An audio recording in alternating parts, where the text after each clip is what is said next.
Gusto mo ba makarating ng Bicol? Tara, ipapasilip ko sa inyo ang aming munting barangay sa Bicol, pati na ang mga karatig barangay at ang aming mahal na bayan ng Daet. So, let's go! Wow. Maulan ang uwi ko. Ito ulit ang aming lugar dito. Malawak na yung kalsada. Yan yung bahay ko. At ito yung tinananay. Yung mahangin, no? At syempre, ito si tatay, medyo naiiyak-iyak pa yan, may hawak-hawak na pang pa-welcome.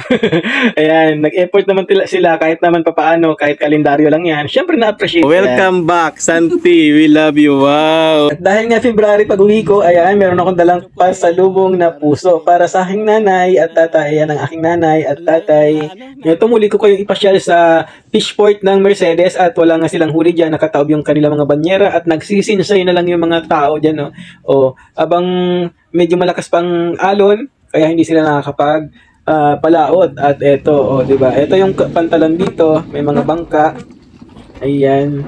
Yan po ang aming mahal na bayan ng Mercedes. Ayan, kung makikita nyo, nagsisinsay yung mga mangingisda natin dyan. At ito naman ang aming tinatawag ditong Titanic. Ayan, yan kami sasakay at ihahatid kami doon sa kabilang ibayo. Ayan, 3 minuto lang ang tinatakbo niyan. Kung medyo malakas ang alon, inaabot lang 5 minuto. Di ba? Ganun lang kabilis. Naalala ko pa, nung estudyante pa ako rito, nako, tinatawid ko to araw-araw yung wala pa ako natutuluyan sa bayan. Kaya madaling araw, nagbiyahe na kami. At ito ang barangay Manggisok, malinis pa rin naman ang dagat at marami pa rin bangkang nakadaong dito, lalo na pag mahangin. Ayan kung makikita nyo, maayos pa, maganda pa. At ang nagdagdag dito, meron na silang We Heart Manggisok. Di ba? Ang cute, ang ganda. At nandito na rin ang pila ng mga tricycle. Ayan, biyaheng Gabok, biyaheng Mambani, Kaykyukan, Sitio Puti, Mambungalon, yan, dito manggagaling lahat. At ito na nga, dito nakasakay na ako dyan, nasa bubong na lang ako ng tricycle. Pero ganun pa man, mas okay na to kaysa naman dati. Naku, wala kaming masakyan noon, walang tricycle, walang jeep, kundi naglalakad lang talaga kaming madaling araw. Yan, experience ko yan. Ito nakasakay lang ako rito, ang saya-saya, di ba? Ayan, doon dati, madaling araw, madilim-dilim pa, nilalakad namin yan. Siguro mga 3 kami o 4. Ayan, pag mag-isa ka lang, talagang matatakot ka dahil almost 2 kilometers, kung hindi ako nagkakamali, 2 kilometers yan na lakaran. Ang liit-liit ko pa noon. Ayan, makapasin nyo ngayon, buti nga ngayon, sementado na. Dati, naku po, grabe ang kalsada ng dati, putik-putik dahil ang dumadaan Kalabaw, Pahila, Kariton, ayan, tapos lalabas kami, mag-isa lang kami, wala kaming masakyan. Bihira lang naman ang nag-aaral noon. Kasi elementary pa lang, tigil na yung mga estudyante. Ayan, dito napakaganda na ng kalsada, di ba? At ito yung barangay namin dito. Ayan, makikita nyo, napakalawak na ng kalsada dito. Di ba? Tapos may covered court na rin kami dito. Dati wala, nagtsatsaga lang sa sa basketball pero walang bubong na uulanan. Ito, ang ganda na. Pasilip ko naman sa inyo ang mahal naming bayan ng Daet. At ito nga, dito ako nga sa pinakasentro ng Daet. Ayan, makikita mo, napakadami ng building dito.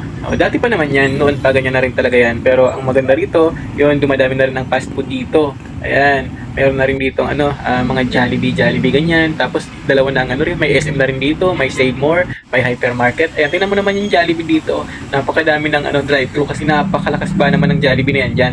Ayan, yan po yan sa pinakabayan ng Daet. Isa pa sa maganda dito sa Daet kasi meron mga traffic lights dito at kaya naman organisado. At tingnan nyo naman, kahit napakaraming tao, yan, mahaba ang pila. Ayan, mabilis na nakakaalis yung mga jeep, mabilis mapupuno. Ayan, mga nagsasabit na nga rin yung iba. At kahit traffic, kung tutusin traffic, kasi napakaraming mga nagtitinda sa gilid sa palengke, ayan, maraming tao na dumadaan-daan. Still, dire-diretso pa rin yung jeep, medyo mabagal nga lang, pero at least dire-diretso, hindi ka maiinip sa traffic, walang masyadong traffic. Kasi kung sa traffic lights, meron pang mga pulis na nag-aasikaso sa daloy ng trapiko. Kaya mabilis ang transportation dito, hindi ka talaga maiinip. At eto, balik tayo sa barangay Manggisok na nasa tabing dagat, Pantalan. Ayan, ginawa na dyan ng boulevard nga at iko-connect yan sa barangay Mambungalon, barangay Kaykyukan, diretsong Taba-Taba, Angas, at papunta pang kaduluhan ng bayan ng Mercedes na kung saan ay papunta na talaga ng mga isla-isla. Ayan. At mapapansin nyo yun, low tide dyan ng mga oras na yan. At pagbalik ko dyan ng hapon, high tide naman. At ipapakita ko sa inyo, ayan. High tide na, At napakasarap dyan tumambay-tambay. Ang lakas kamo ng hangin at sariwang-sariwa. Siyempre, tabing dagat. Ayan. O, nakaka-enjoy pumunta, bumalik-balik sa Bicol dahil ang sarap-sarap. Ito naman ang baybayin ng Mambungalon. Ayan, meron na rin yung boulevard. Ayan, nakapark naman dyan yung mga sa tabing dagat. Inaahon nila yung mga yung mga bangka kasi ang lakas ng hampas ng alon. Ayan, napapansin nyo, binarahan na nga yung boulevard o hinarang na nga yung bangka. Ayan, ito ang Barangay Mambungalon. Yan, namasyal din kami rito. Nilibot namin to kasi konektado na nga siya. At mapapansin nyo, ang daming isla dyan, no? Di ko na alam kung alin dyan yung Kanimo, kung alin yung Pinapagian, kung alin ang Apwaw. Basta ang daming dyan, island. Pasilip ko rin sa inyo ang pinagmamalaki nilang barangay hall ng Mambungalon. Ayan, kung mapapansin nyo, ang lawak at ang ganda ng kanilang barangay hall dyan. Medyo nakalakalawang na nga lang yan. Pero nung unang labas niya, napakaganda. At napakalaki ng kanilang barangay hall. Parang munisipyo na nga. Ang lawak ng kanilang nasasakupan na lote dyan. Yan ang barangay Mambungalon. Diba? Proud yung mga taga Mambungalon dyan dahil napakagaling ng kanilang kapitan dyan. Shout out sa kapitan ng Mambungalon. Dito mo rin pala matatagpuan ang isa sa pinakamalaking baliti tree sa buong bayan ng Mercedes. Ayan, sa Mambungalon yung matatagpuan. At hindi ka naman matatakot na pumunta rito dahil meron na rin mga nakatira dito. At eto, meron pa nga rito nagkukutuhan. Hindi ko alam kung magtatay ba yan o magtito. Ayan.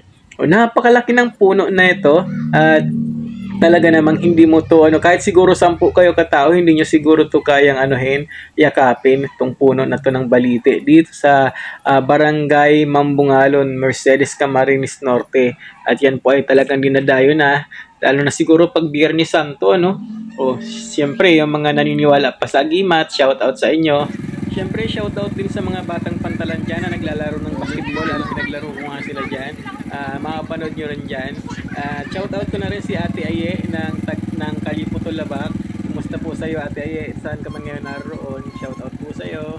Balang araw pala, magkakaroon na ng tulay dyan sa bayan ng Mercedes, konekta sa barangay ng Manggisok. Kaya yung mga tumatawid ng bangka ay may enjoy na nila at hindi na sila mahihirapan magtawid-tawid pa ng kanilang mga bagahe.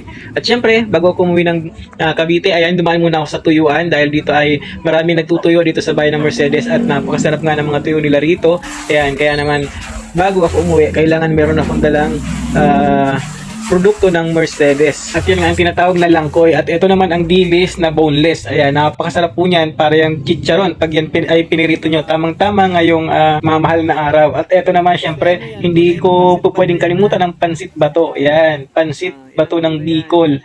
At dahil nakakita rin ako ng pako, ayan, bumili rin ako kay Ate Eden. Yan, si Ate Eden pala yan. Shout out po sa'yo, Ate Eden. At syempre, hindi mawawala ang Pili Nuts. Yan, basta't Bicol, Pili ang trademark din yan. At shout out po kay Ate Yoli. Yan, napakabait at napakasipag na si Ate Yoli. At syempre, uwian time. Ito na aking sundo. Sundo!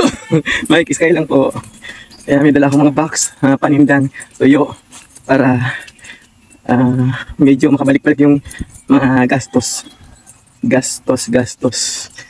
na kami. Thank you. Ay, ito sa loob na lang to. Sige, patong mo na yun dyan. Thank you. Yan, ang may-ari si Kuya Benny. Ayan. Naunahan ko pa kayo. Si Kuya Benny. Yan, paano ba? Biyahe na kami ulit. Hindi, pukusan mo ako. Pukusan daw si nagkakawag-kawag. Tiyo. Iya. Kasi pag naman ni Joan. Masani. Tinelli. Dapat mahiling ko rin ang ratyan. Ay, may nainot pang i-upload. May nakasalang pa. May mga Duman sa kay internet. Dahil pa itong si mga aki hinahanap ko. Tiyo at Tia. Mahiling ko pa.